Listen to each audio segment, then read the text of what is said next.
Good morning dear students. ये आपकी class third की साइंस की बुक है। प्रीवियस वीडियो में मैंने आप लोगों का जो ये फर्स्ट चैप्टर था वो रीड कराया था, बट कंप्लीट नहीं हुआ था। ये यहाँ तक हमने रीड कराया था। अब इसके आगे रीड करना है हमें। चलें स्टार्ट करते। सजीवों में वृद्धि के बारे में बताया गया था कि जो सजीव में मतलब वंश वृद्धि होती है, जैसे कि एक ही जीव जो अपने जैसे नए जीवों को जन्म देते हैं, पैदा करते हैं, इन्हें क्या कहते हैं, इस क्रिया को क्या कहते हैं, प्रजनन कहते हैं। तो वही मतलब वंश, इनका वंश में वृद्धि होती है, बढ़ते जाते हैं। तो वैसे ही पेड़ पौधों भी प्रजनन करते हैं। पौधे बीज पैदा करते हैं, बीज में से पौधा निकलता है। ये मतलब बताया जा रहा है कि जो पेड़ पौधे होते हैं वो भी प्रजनन करते हैं, और पौधों के बीज से मतलब पौधे बीज पैदा करते हैं और उन्हीं से नया पौधा निकलता है।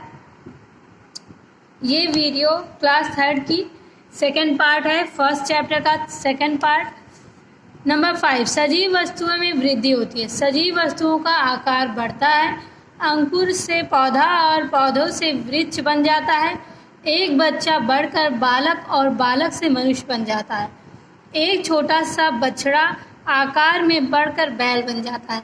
तो यहाँ बताया जा रहा, फिगर भी दिखाया जा रहा है कि जो सजीव वस्तुएं हैं उनमें वृद्धि कैसे होती है। जो सजीव वस्तुएं हैं उनका जो आकार होता है वो बढ़ता जाता है। ये आकार देख लीजिए, ये ऐसे बढ़कर ये पौधा बना, इस पौधे से ये एक बड़ा पेड़ बन जाता है। तो जब अंकुर होता है, ये देखिए, ये बीज है, इससे अंकुरण हुआ, अंकुरण से एक पौधा निकला, पौधे से क्या हुआ, वो और थोड़ा बड़ा हुआ पौधा, फिर इससे ये एक पेड़ बन जाता है, वृक्ष बन जाता है। जैसे एक बच्चा छोटा रहता है, फिर धीरे धीरे करके वो बड़ा होता है, बड़ा होकर वो क्या बनता है बालक बनता है, और बालक से वो एक मनुष्य बन जाता है। तो वैसे ही एक छोटा जो जानवरों में एक छोटा सा बछड़ा आकार में बढ़कर एक बैल बन जाता है। 6 पॉइंट है, सजीव वस्तुएं अनुभव कर सकती हैं। मतलब कि जो सजीव वस्तुएं हैं वो अनुभव करती हैं, महसूस कर सकती हैं। सजीव वस्तुओं में चेतना होती है, वे अनुभव कर सकती हैं। मनुष्य सर्दी और गर्मी का अनुभव करता है। बहुत गर्म वस्तु के छू जाने पर मनुष्य को या पशु पक्षी दूर हट जाते हैं। मतलब कि अगर जो सजीव वस्तुएं होती हैं उनमें चेतना होती है और वे महसूस कर सकते हैं, अनुभव कर सकते हैं।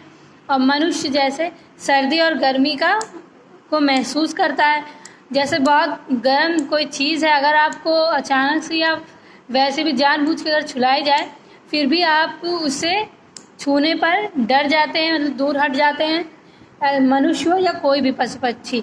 जैसे प्रेस हुई, अगर अचानक से आपको प्रेस छू जाती है कहीं किसी भी बॉडी पर, तो आपको बहुत मतलब अचानक से एक झटका टाइप का लगता है और आप उससे दूर हट जाते हैं, और वो बहुत दर्द भी होता है उसमें।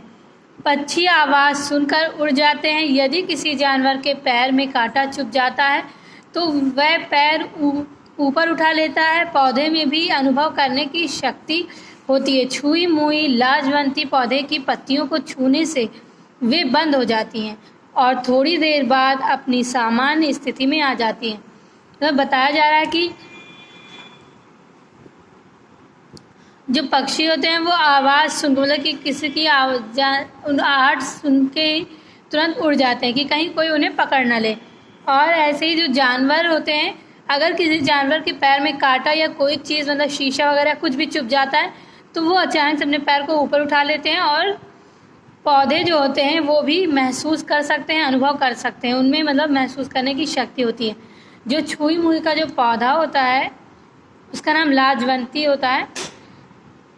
उसको छूने पर वो जो पत्तियां उसकी होती हैं वो अपने आप बंद कर लेता है छूने पर, और थोड़ी ही देर बाद वो अपनी फिर से वापस उसी स्थिति में आ जाता है।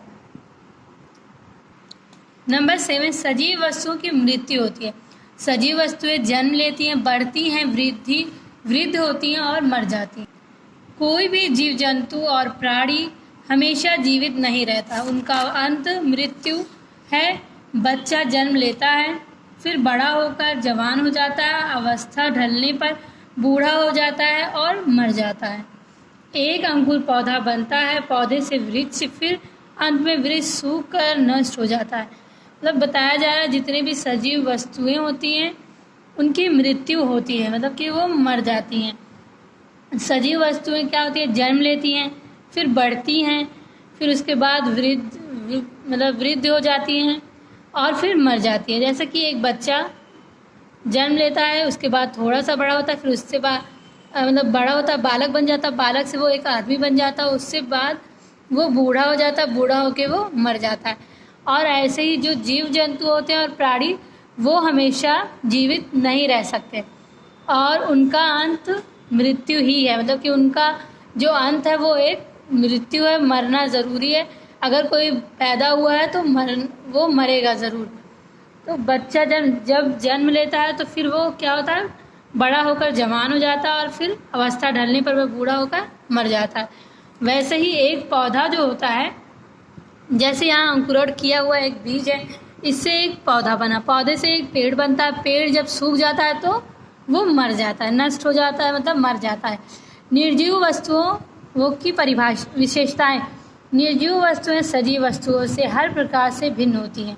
निर्जीव वस्तुओं में सजीव वस्तुओं जैसी कोई भी विशेषताएं नहीं पाई जाती।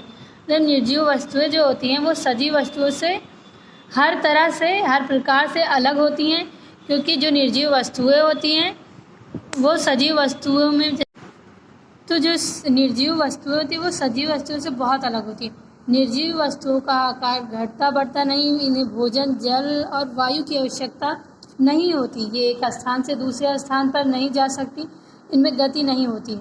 ये वस्तुएं ना तो सांस लेती हैं, ना अनुभव कर सकती हैं और ना वंश वृद्धि कर सकती हैं।